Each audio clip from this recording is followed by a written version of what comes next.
Good afternoon and welcome to the macroeconomics analysis session for this August the 28th of 2015.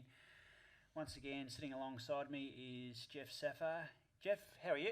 I'm great, thanks, Dave. Hello to you and to everybody out there. And at the moment we're sitting up in sunny Sanctuary Cove for our Elite Wealth Academy, which we're looking forward to. The guests have arrived, they're in their rooms, they're settling down. We're about to meet them for drinks in about 25 minutes or so. So we better get this out of the way, Jeff, before we go and meet the clients. First cab off the rank, as always, our disclaimer: the content of this presentation or any other Elite Wealth material does not constitute a recommendation, nor does it take into account your investment objectives, your financial situation, nor particular needs. So before making an investing decision based on the general advice presented in any of our presentations, please consider whether it is appropriate in light of your financial circumstances.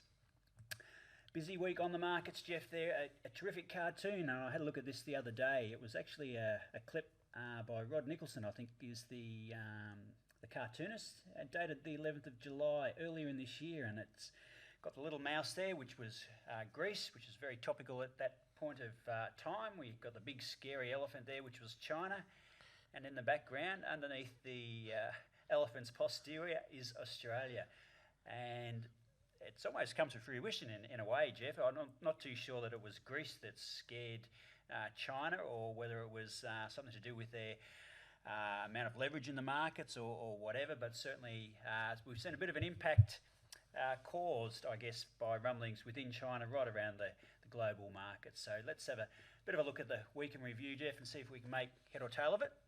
Sure. I mean, there's plenty of pieces of data there. There's probably only one that really matters, or it's certainly one that drove consensus and investor appetite during the week, and that's the China PMI. So we recorded this session last week, minutes before the PMI data came out. I actually suggested that I wouldn't be surprised if it was particularly weak, and it was, and that set off a bit of a chain reaction around the world. Second month in a row where Chinese PMI, and once again, basically looking at factory activity levels in China, and obviously if manufacturing factories are slowing down, it means the rest of the world is not demanding a lot of product. Yep. It's not a good look for the US, for Europe, and then also for China itself. So everyone went into panic mode. China's slowing down, it's coming to a screeching halt, and shares around the globe were sold off. The US market at one stage was down. I think it was about 7%. The Dow was down about 1,000 points in the middle of the night before bouncing back somewhat. So it was a really bad start to the Friday and start to the week. The Aussie market down 4%, and then things have recovered a little bit since then. A little bit of sense has come back in, and the world is not coming to an end. That's really almost the only piece of data that actually made any impact on the market this week. But of course, other pieces of data have implications for the markets and for the global economic picture as well. Yeah, we talked about this during the week a little bit there. Some of that data out of the US wasn't too bad. That's right. So core durable goods actually was much stronger than expected. And that's a really important indicator for economic activity and investment and business activity levels as well. So that was a really good result. Consumer confidence blew expectations out of the water, as I think I might have predicted last week. You did. It's a big change, isn't it, from 92 up to 101? Yes. I mean, it was actually close to about 101.5 2 months ago, so it was up really high, it dipped, and then it just snapped right back. Yep. And flash PMI also coming in ahead of consensus, house prices coming in roughly in line. So in the US, which has had some real patchy data, had a strong week, and that actually helped, I think, to get things back on track. Everyone's worried. China's slowing down. Yep. It's coming to a screeching halt. What's the world coming to? And then, the reality is that the US is actually trucking along okay. Yep. In Australia, we also had some mixed data. Construction work was better than expected, with the engineering sector really seeing a big sort of shot in the arm. But private capex was really interesting. That the data was really bad. Yep. CapEx, so spending on things like buildings and plants and equipment, things like that, fell by 4%, Mm-hmm. which is quite a big contraction. Yep. It's now fallen about 10% in the last year, but the outlook was quite good.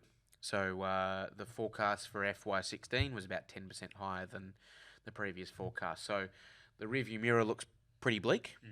The front windscreen's looking a little bit brighter. Yep. Yep. Okay. Any other data there that's worth talking about, Jeff? Governor Stevens spoke on during the week. Yeah, so he reiterated his recent comments that he sort of made earlier in the year. He was talking all about house prices and banking regulations, and he did that for a few speeches, got that off his chest, and then moved on to the next topic, which was really, I guess you'd say, structural reform. So he kind of, in a sense, lectured the government and both sides of politics, and said, look, stop worrying about surpluses and deficits, just fix the economy, make sure that you have some strategies to actually grow the economy, and the budget will look after itself. Yeah. And the government's talking about tax changes and handing out money and all these things, and you just said, forget about that. Fix the economy. There'll be more money for everybody. And I think one of his key messages as well was to, and when you're talking about it, try and explain it in mum and dad language, not, fundamental analysis type of language, so that people can understand, get a bit of a gist of what the government's trying to achieve through some reforms. Well, I dare say in recent history, probably this government and the one before it, so both sides, they're not completely devoid of policies, but the policies are, I think, aimed at winning your heart and pitching to just try and convince you they're doing the right thing, but there's not a lot of vision, not a lot of long-term vision certainly. So just a lot of point scoring out there. So he just said, look, get on with the job, fix the country, have some important reforms, and everything else will look after itself. Yeah, he's done as much as he can. Yes. Preliminary GDP, that's coming out in the US tonight, I think. Yes. Yep. So we've already had sort of an early look. Yep. GDP reading, which was fairly solid. So that should be quite decent. Goods trade balance, I think, is off the top of my head, I think it's going to be similar to last month. I think you're looking at something like negative 44 billion or something like that. Okay. All right. Well, perhaps let's go and have a look at the markets there, Jeff. Terrific. So there we are. There's our market as of the close of yesterday, actually. So we can't quite see the impact of today's activity on the markets here. I haven't updated my Beyond charts just as of yet, but certainly we can see that stochastic, we've talked about this for a long, long time now, that it's dipped below 60 some months ago now, putting us into an area where, as I've said many, many times, the propensity for the market to slip away does increase. It has done so, particularly very quickly over the last week. We're seeing a little bit of a bounce there. Sorry, Dave. Just before you go on, that red circle that you've got there is when it closed below 60. Correct. So you can see from there it was probably maybe 55.50 or so. Yes, that's right. And then went sideways for a bit, and then obviously collapsed in recent weeks. Yeah, and that's pretty much a story in history. Actually, you can go back over a period of time, and every time that stochastic gets down to that sort of level, it doesn't mean that the market is going to slip away, but there's many instances that it holds up for a while, and before you know it, it's down at extreme levels. So you do have to be sort of very vigilant, and that's what we keep telling clients, to be managing their risk. Certainly don't panic when the market risk changes, but you do need to be vigilant. And as we get into higher risk markets, obviously not adding positions to your portfolio makes sense. Just wait until we get a lower risk environment. So certainly we need to get back up towards the sort of 5,400 level where we fell out of prior to a couple of weeks ago. We need to see some closes back up above this level to try and find some support for the next leg upwards. It's got a lot of work to do at this point in time.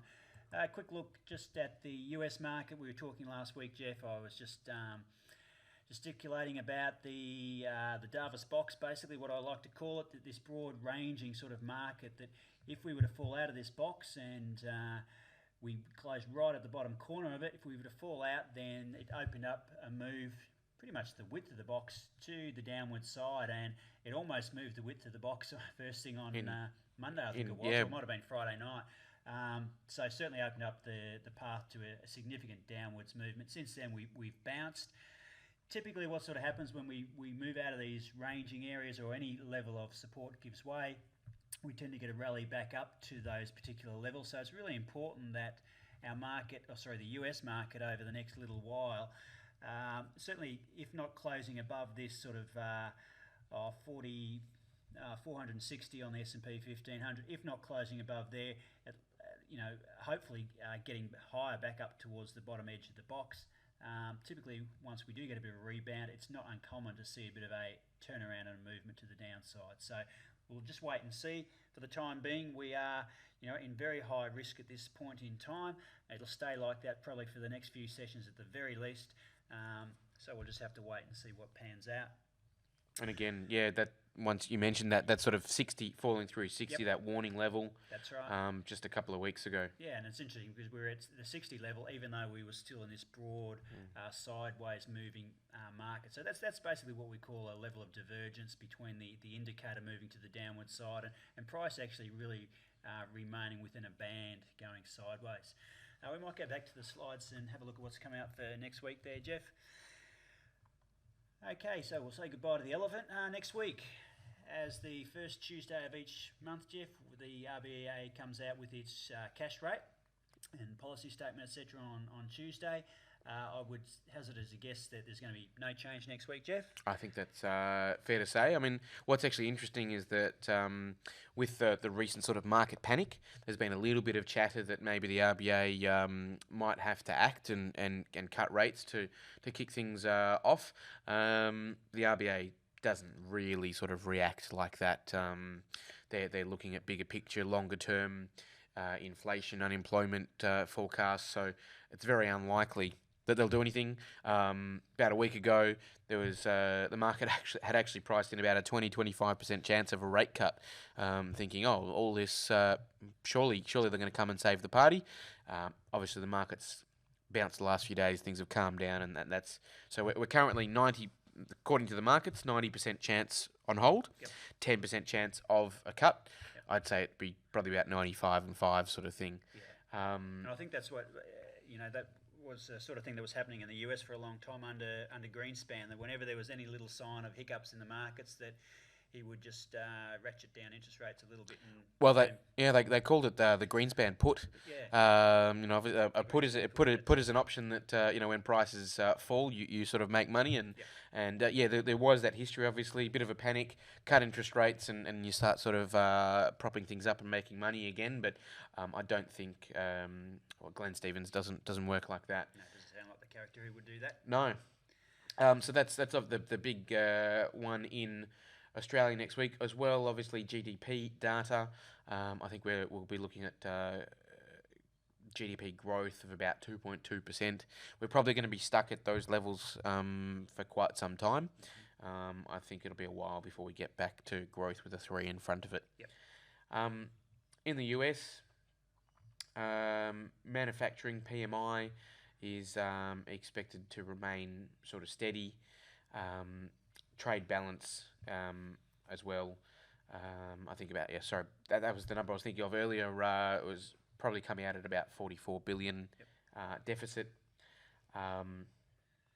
PMI in China. Look, it's the final number. So I wouldn't be expecting too many surprises. You normally get that in the flash number, which was what we saw last week. But certainly any movement in that.